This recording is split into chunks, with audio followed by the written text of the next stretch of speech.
तो साथियों, जो हमारा जियोलॉजिकल एनालिस्ट का जो सिलेबस चल रहा था, उस जियोलॉजिकल एनालिस्ट के सिलेबस में रिएक्शंस हमें पढ़नी है रिलेटेड द अब मेटल्स। जो ऊपर के मेटल्स थे उनके ऊपर जो बेस रिएक्शंस थी उसको हमें पढ़ना है।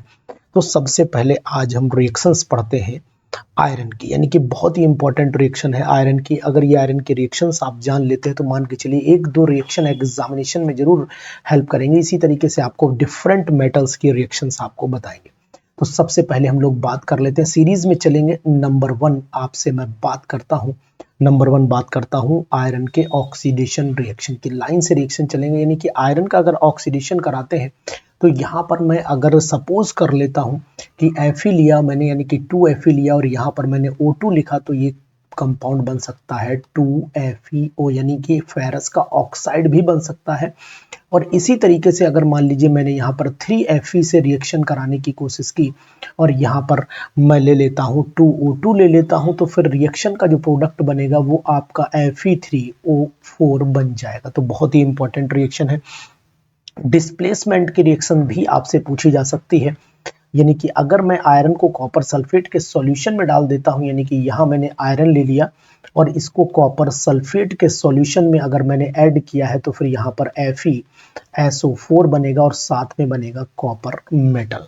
तो इस तरीके से रिप्लेसमेंट रिएक्शन भी बनाई जा सकती है। और अगर स्टीम के साथ में रिएक्शन कराएं तो क्या प्रोडक्ट बनेगा, यानी कि अगर मैं यहाँ आयरन ले लेता हूँ और 3H2O मैं यहाँ पर स्टीम ले लेता हूँ, स्टीम में पास कर देता हूँ, तो अब यहाँ 3 हो गया तो यहाँ 4 लेना पड़ेगा, बैलेंसिंग नहीं हो पाएगी 3 से। तो इसका मतलब है यहाँ पर मैं 4H2O लेकर के रिएक्शन कराता हूँ तो प्रोडक्ट हमारा Fe3O4 बनेगा और साथ में हमारी निकलेगी कौन सी गैस, आप समझ पा रहे होंगे कि यहाँ हाइड्रोजन Fe3O4 बना दीजिए, साथ में निकाल दीजिए 4H2 यानी कि हाइड्रोजन गैस निकाल दीजिए।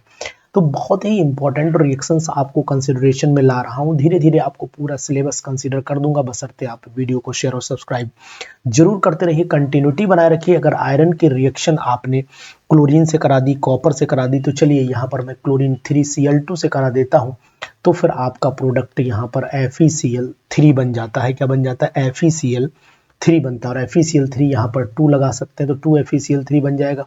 6 पॉइंट पर चले आइए, 6 पॉइंट पर चले आइए। अगर इसी तरीके से मैं कंटिन्यू करता हूँ तो बहुत सारी रिएक्शंस बन जाएंगी।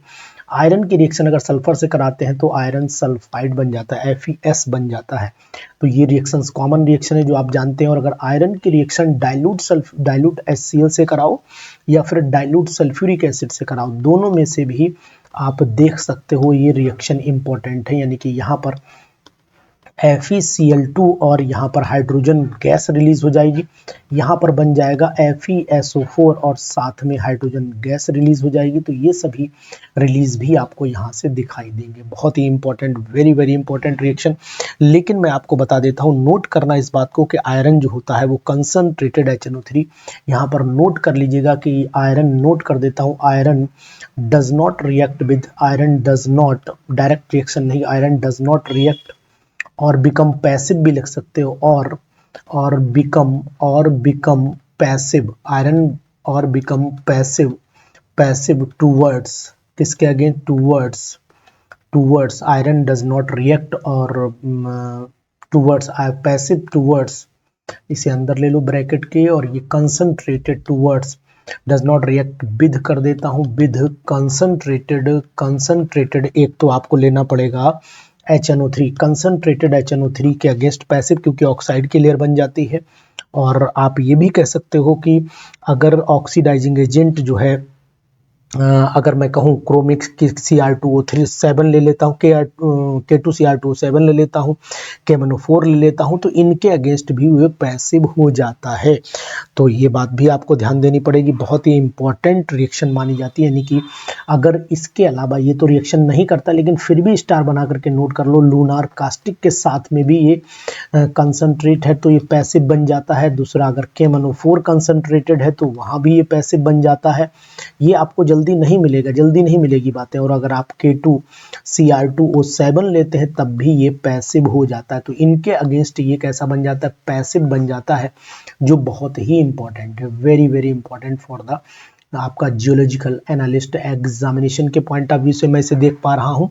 और एक खास बात मैं आपको और भी बताता हूँ कि अगर आपके सामने आयरन में फेरिक सल्फेट डाल दिया जाए तो ये रिएक्शन भी बहुत इंपॉर्टेंट बन जाती है कि अगर मान लीजिए सपोज कर लेते हैं आपने आयरन मेटल है मिला दिया फेरिक सल्फेट में मिला दिया, यानी Fe2SO4 का होल थ्राइस में मिला दिया, तो ये फिर ऑटोमेटिकली बड़ा अजीब बात है कि 3FeSO4 यानी फेरस सल्फेट बना देता है। बहुत ही इंपॉर्टेंट रिएक्शन है, इसको एग्जामिनेशन के पॉइंट ऑफ व्यू से जरूर याद कर लीजिएगा।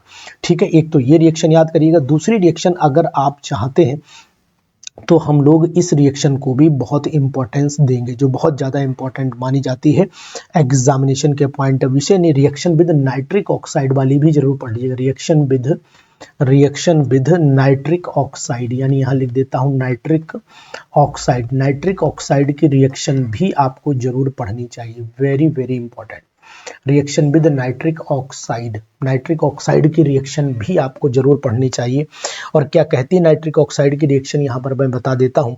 जो अगर मान लीजिए हमारे पास में FeH2O का होल 6 है, H2O का यहाँ पर होल 6 ले लेते हैं और इसकी बैलेंसी यहाँ पर 2 ले लेते हैं प्लस में, और इसकी रिएक्शन में NO से करा देता हूँ, तो यहाँ पर FeH2O का होल 6 NO बन जाता है, होल 6 NO बन जाता है। लेकिन इस कंपाउंड में होल 6 क्यों हो जाएगा, क्योंकि बैलेंसी बिगड़ जा रही है इसकी और कोऑर्डिनेशन नंबर डिस्टर्ब हो जाएगा, यहाँ 5 हो जाएगा।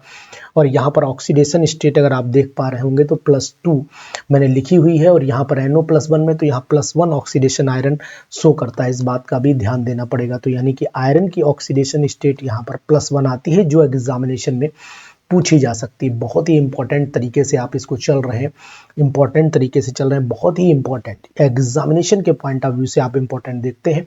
एक रिएक्शन जो और आपसे पूछी जा सकती है एग्जामिनेशन में, वो क्या है, एक तो मैं बताऊं, एक आप फेरस सल्फेट ले लीजिएगा, साथ में इसमें NH4 का होल ट्वाइस SO4 डाल दीजिएगा, और साथ में डालिएगा 6 मॉलिक्यूल वाटर के डालिएगा। तो यहाँ पर मैं FeSO4 ले लेता हूँ, NH4 का होल ट्वाइस SO4 ले लेता हूँ, और डॉट 6H2O ले लेता हूँ। तो इस चीज की रिएक्शन इसे मोहर सॉल्ट के नाम से भी जानते हैं, अगर आप जानते होंगे तो इसे मोहर सॉल्ट के नाम से भी जाना जाता है, और ये सब अलग अलग कंपाउंड है। तो इस रिएक्शन को भी बहुत ध्यान से आप पढ़ लीजिए, very very important reaction for PGT as well as geological analyst. ये दोनों में रिएक्शन काम आएगी, ये दोनों में, जियोलॉजिकल एनालिस्ट में भी काम आ रही है और दूसरे एग्जामिनेशन में भी ये रिएक्शन काम आती है। एक रिएक्शन जो बहुत इंपॉर्टेंट बन रही है आपके लिए, उसको भी आप ख्याल रखिएगा। उस रिएक्शन को मैं बता देता हूँ। अगर हम लोग हॉट फेरिक ऑक्साइड ले लेते हैं, यानी कि Fe2O3 हॉट ले लिया और मैंने इसको H2 से रिएक्शन करा दी, तो फिर यहाँ पर मैं 2Fe और साथ में 3 मॉलिक्यूल मैं वाटर के ले लूँगा। तो ये रिएक्शन भी हमारे लिए बहुत ही इंपॉर्टेंट मानी जाएगी। यहाँ पर आयरन हमें मिल जाता है, और साथ ही साथ अगर मैं यहाँ पर Fe2O3 लेते हैं और रिएक्शन करा देते हैं 3 कार्बन कोक के साथ में, इसको हीट कर देते हैं, बहुत हाई टेम्परेचर पर हीट करना पड़ेगा, तब भी आयरन हमारा अलग हो जाएगा और यहाँ से 3CO2 निकल जाएगा। यानी ये प्रॉपर्टी रिडक्शन की है कि हाइड्रोजन कार्बन और कार्बन मोनोऑक्साइड रिड्यूस कर देते हैं फेरिक ऑक्साइड को फेरम में, यानी कि आयरन में इसको रिड्यूस कर देते हैं। तो ये रिएक्शन भी कंसीडर, आयरन का ऑक्साइड भी ले सकते हो Fe2O3 और साथ में आप 3CO भी ले सकते हो। इसको अगर आप हीट कर देते हो तो यहाँ पर आपका 2Fe और साथ में 3CO2 भी बन जाता है। तो इस बात का आपको ध्यान देना पड़ेगा। बहुत ही इंपॉर्टेंट रिएक्शंस हैं जियोलॉजिकल एनालिस्ट एग्जामिनेशन के लिए। ये जो वही रिएक्शंस है जो आने की संभावना मुझे दिखाई दे रही है, बाकी आप समझदार हैं और भी रिएक्शन तैयार करिए, लेकिन ये रिएक्शंस मैं सफिशिएंट बता रहा हूँ कि अगर आपने ये रिएक्शन तैयार कर ली तो फिर मान के चलिए कि आपका काम बिल्कुल डेफिनेटली 100% सफलता आपको मिलेगी। एक रिएक्शन जो आयरन सल्फेट की ऑरिक क्लोराइड वाली है, वो रिएक्शन भी आप जरूर पढ़ा लिए आयरन की।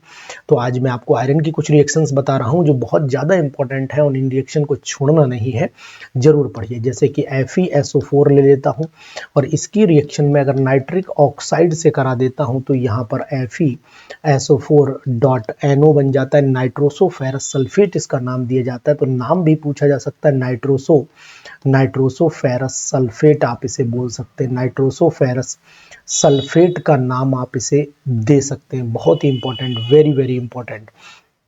इसी तरीके से अगर आप चाहते हैं तो एक रिएक्शन और पढ़ें जो बहुत इंपॉर्टेंट आती है, आयरन की रिएक्शन। इनको आप एरो बनाते चलिए, रिएक्शंस को पढ़ते चलिए, बहुत ही दमदारी के साथ में पढ़िए। जियोलॉजिकल एनालिस्ट में ये रिएक्शन बिल्कुल काम आएंगी। एक रिएक्शन आती है जिसका नाम है हाइड्रोलिसिस ऑफ फेरिक क्लोराइड। तो यहाँ पर मैं हेडिंग के साथ में इसको दे देता हूँ, hydrolysis of ferric chloride FeCl3 के साथ में अगर आप ये काम करते हैं तो फिर देखिए इसकी हाइड्रोलिसिस पर बनता क्या है वो मैं आपको बता दे रहा हूँ। यहाँ पर FeCl3 ले लीजिए और साथ में मिला दीजिए इसके अंदर 3 वाटर के मॉलिक्यूल मिला दीजिए, इनको हाइड्रोलाइज कर दीजिए तो FeOH का होल थ्राइस बन जाता है और साथ में निकलता है 3HCl बन जाता है। तो बहुत ही इंपॉर्टेंट है, बहुत ही इंपॉर्टेंट है, इस बात का ध्यान दीजिएगा। यहाँ मैंने हाइड्रोलिसिस लिख दिया है, ठीक है, इसको हाइड्रो मतलब हाइड्रोलिसिस लिखा हुआ है। तो ये रिएक्शन याद रखिएगा। इसके बाद जो है अब मैं कराता हूँ पोटेशियम फेरोसाइनाइड से रिएक्शन, बहुत ही इंपॉर्टेंट रिएक्शन मानी जाती है। यहाँ लिख देता हूँ reaction with potassium ferrocyanide, reaction with potassium ferrocyanide. ये रिएक्शन भी एग्जामिनेशन में बहुत पूछी जाती है, इसलिए इस पर आप वेरी इंपॉर्टेंट लगा लीजिए। जियोलॉजिकल एनालिस्ट के लिए ये रिएक्शन भी टेस्ट में आ सकती है, डिस्टिंग्विश में आ सकती है, किसी भी तरीके से आपके सामने हाजिर हो सकती है। और अगर आपने नहीं पढ़ी है रिएक्शन तो फिर जियोलॉजिकल एनालिस्ट का एग्जाम आप भूल जाइए, आपके बस का फिर आप नहीं रह जाएगा। इसलिए ये रिएक्शंस जरूर पढ़िए। अगर निकालना है जियोलॉजिकल एनालिस्ट का एग्जाम तो ये रिएक्शंस आपको पढ़नी पड़ेंगी निश्चित तौर से। तो यहाँ देखिएगा, अगर मैं इसकी रिएक्शन करा देता हूँ तो यहाँ पर हमारे 12 KCl, चलो 12 KCl निकलेंगे, 4 3 12, इन्हें बाद में लिख लेंगे 12 KCl को, लेकिन मेन प्रोडक्ट हमारा यहाँ पर बनता है Fe4 बनता है और ब्रैकेट में FeCN का होल 6 बन जाता है और इसका होल थ्राइस हो जाता है, साथ में 12 KCl अब यहाँ पर आ चुके हैं, 12 KCl आ चुके हैं। इसका नाम है फेरिक फेरोसाइनाइड या प्रसियन ब्लू का बोलते हैं इसे, प्रसियन ब्लू, PRU होता है ना। चलिए आप नाम नोट करें, प्रसियन ब्लू के नाम से जाना जाता है, और साथ ही साथ इसको हम लोग बोलते हैं potassium ferric ferrocyanide, potassium ferric ferrocyanide इसे हम लोग बोलते हैं। तो ये मैंने बहुत इंपॉर्टेंट रिएक्शंस जियोलॉजिकल एनालिस्ट के लिए छांट करके रखी हुई हैं। अगर आप चाहते हैं कि ऐसी रिएक्शन आपको मिलती रहे तो अपने दोस्तों तक ये वीडियो शेयर करिएगा, बहुत ही इंपॉर्टेंट है। अगर हम FeCl3 की रिएक्शन K4 FeCN का होल 6 से करा देते हैं, यहाँ K4 FeCN6 था, ठीक है, तो ऐसे भी प्रोडक्ट बनता है। देखो दिखाता हूँ, K4 FeCN, तभी तो लोगों को समझ में नहीं आता कि रिएक्शन कैसे लिखी जाएगी। 3 KCl बाद में निकालेंगे कि ना, और एक K रह जाएगा, तो यहाँ पर हम लोग ऐसे लिखते K लिखा, समझिएगा ध्यान से कैसे लिखते हैं ऊपर वाली रिएक्शन को, और करके मैं लिखे दे रहा हूँ। तो यहाँ K लिख देता हूँ, यहाँ पर मैं Fe लिख देता हूँ, ठीक है, और यहाँ FeCN का होल 6 लिख देता हूँ। तो अब आपको यहाँ दिखाई दे रहा होगा ये वाला +3 फॉर्म में है और ये वाला +2 फॉर्म में है। ये भी प्रसियन ब्लू है, पोटेशियम फेरिक, ये नहीं कि और करके इसको ऐसे भी लिखा जा सकता है। बहुत ही इंपॉर्टेंट, वेरी इंपॉर्टेंट। तो ये रिएक्शंस आप जरूर पढ़िएगा, ठीक है, ये रिएक्शन आपके लिए एग्जामिनेशन में बहुत इंपॉर्टेंट हो जाएंगी। अब हम लोग बात कर लेते हैं आयरन के साथ साथ कुछ और इंपॉर्टेंट रिएक्शंस की, जिनमें आप कॉपर के रिएक्शंस भी जानते हैं, जिनमें आप सिल्वर के रिएक्शंस भी जानते हैं। तो फिर अब हम लोग अगली वीडियो में जरूर पढ़ेंगे, यानी कि इन रिएक्शंस को जब तक आप पढ़ डालिए, फटाफट पढ़ डालिए, ये रिएक्शंस आप जरूर पढ़िए, और हम लोग अगली वीडियो में भी बहुत अच्छी रिएक्शंस पढ़ेंगे। लेकिन उससे पहले हम आपको बता देते हैं कुछ रिएक्शंस कॉपर सल्फेट यानी कॉपर की इंपॉर्टेंट रिएक्शंस में बता देता हूं। तो यहां पर हेडिंग बना देता हूं, इंपॉर्टेंट रिएक्शंस ऑफ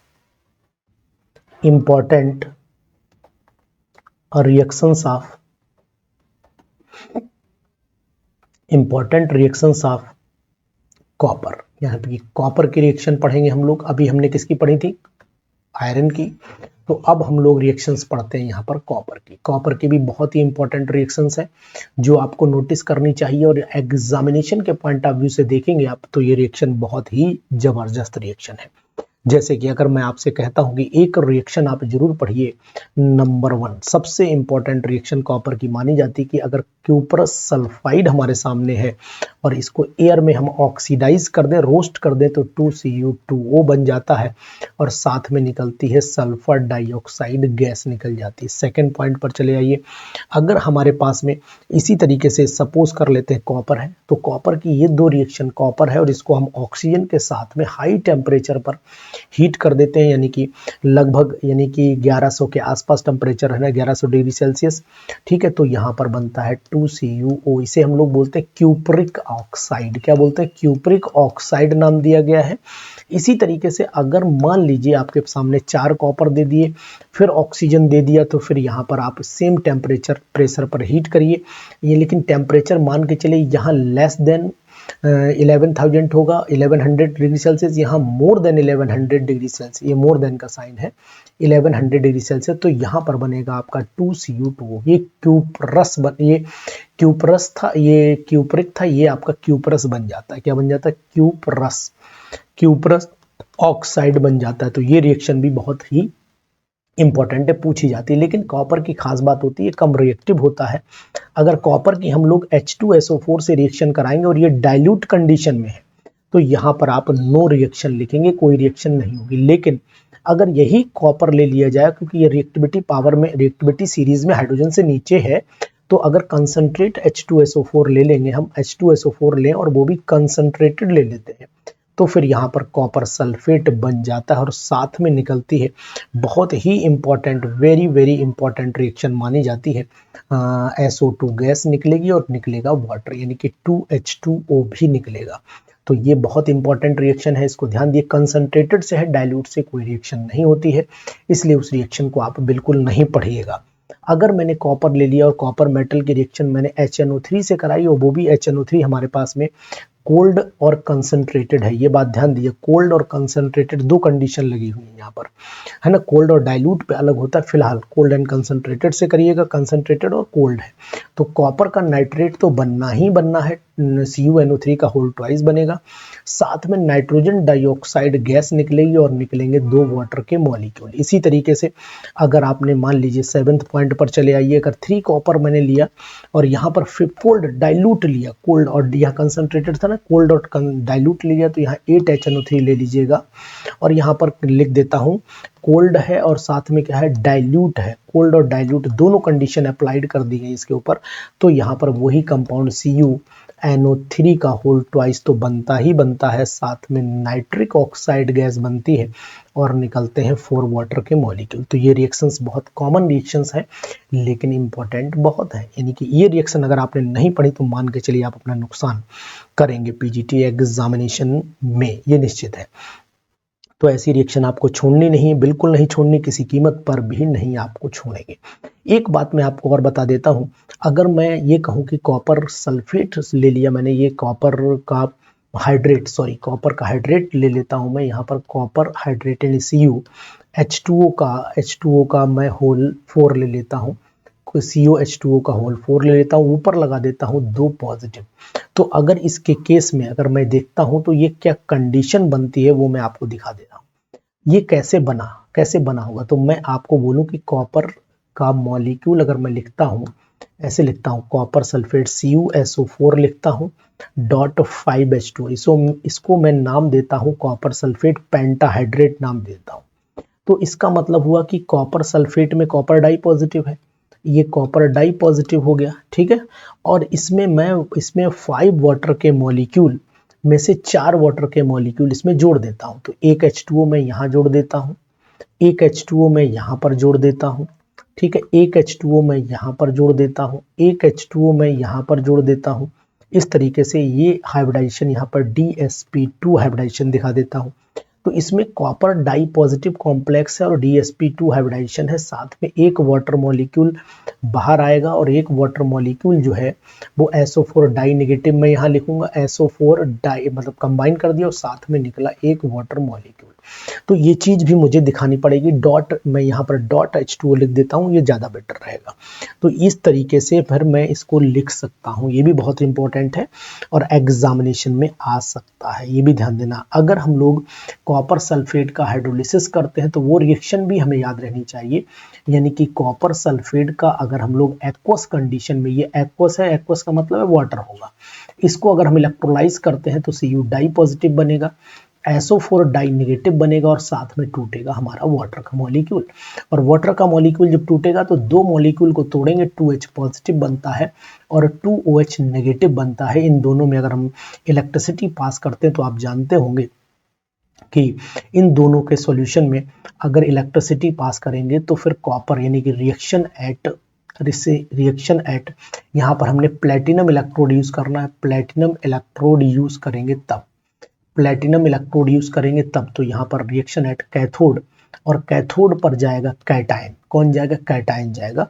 और कैटायन कौन है इसमें, कैटायन Cu डाई पॉजिटिव है, और Cu डाई पॉजिटिव वहां पर जाएगा और जाने के बाद क्या करेगा, दो इलेक्ट्रॉन को एक्सेप्ट करेगा और कॉपर मेटल डिपॉजिट हो जाएगा। इसी तरीके से रिएक्शन एट एनोड, एनोड पर जाता है कौन, इन दोनों में इसनो CBI मैंने बताया था, इस फार्मूले को याद रखना, सल्फेट नाइट्रेट हाइड्रोक्साइड, और तो यानी कि ऊपर से नीचे आने पर डिपोजिशन पावर बढ़ती, तो यहाँ पर ये जाएंगे, एनोड पर कौन जाएगा, 2OH नेगेटिव जाएगा और यहाँ से अपने दो इलेक्ट्रॉन निकालेगा और बनाएगा H2O नेसेंट ऑक्सीजन। ये नेसेंट ऑक्सीजन आपस में रिएक्शन करके O2 बना लेगी, तो इस बात का एनोड पर ऑक्सीजन मिलेगी और कैथोड पर हमारा कॉपर मिलेगा। इस तरीके की रिएक्शन भी हमें याद लगातार रखनी चाहिए, जो बहुत ही इंपॉर्टेंट रिएक्शन मानी जाती है, ठीक है।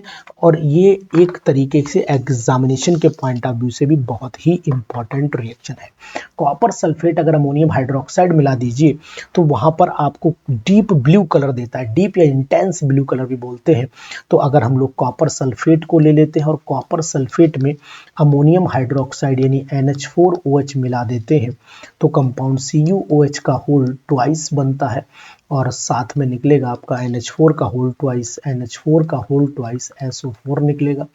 और इसको अगर हम हाइड्रोक्साइड को यानी कि CuOH का होल ट्वाइस को दोबारा रिएक्शन करा देते हैं 2NH4OH के साथ में, और साथ में थोड़ा सा अमोनियम सल्फेट भी इसमें हम लोग डाल लेते हैं, अमोनियम सल्फेट ये वाला, मतलब डाल के लेते हैं, यही वाला है ही, और इसमें एक्सेस में डाल दिया तो कंडीशन क्या बन जाएगी, यहाँ पर CuNH3 का होल 4 बन जाता है और साथ में हमारे लिए आ जाता है SO4 और निकले 4 मॉलिक्यूल वाटर के।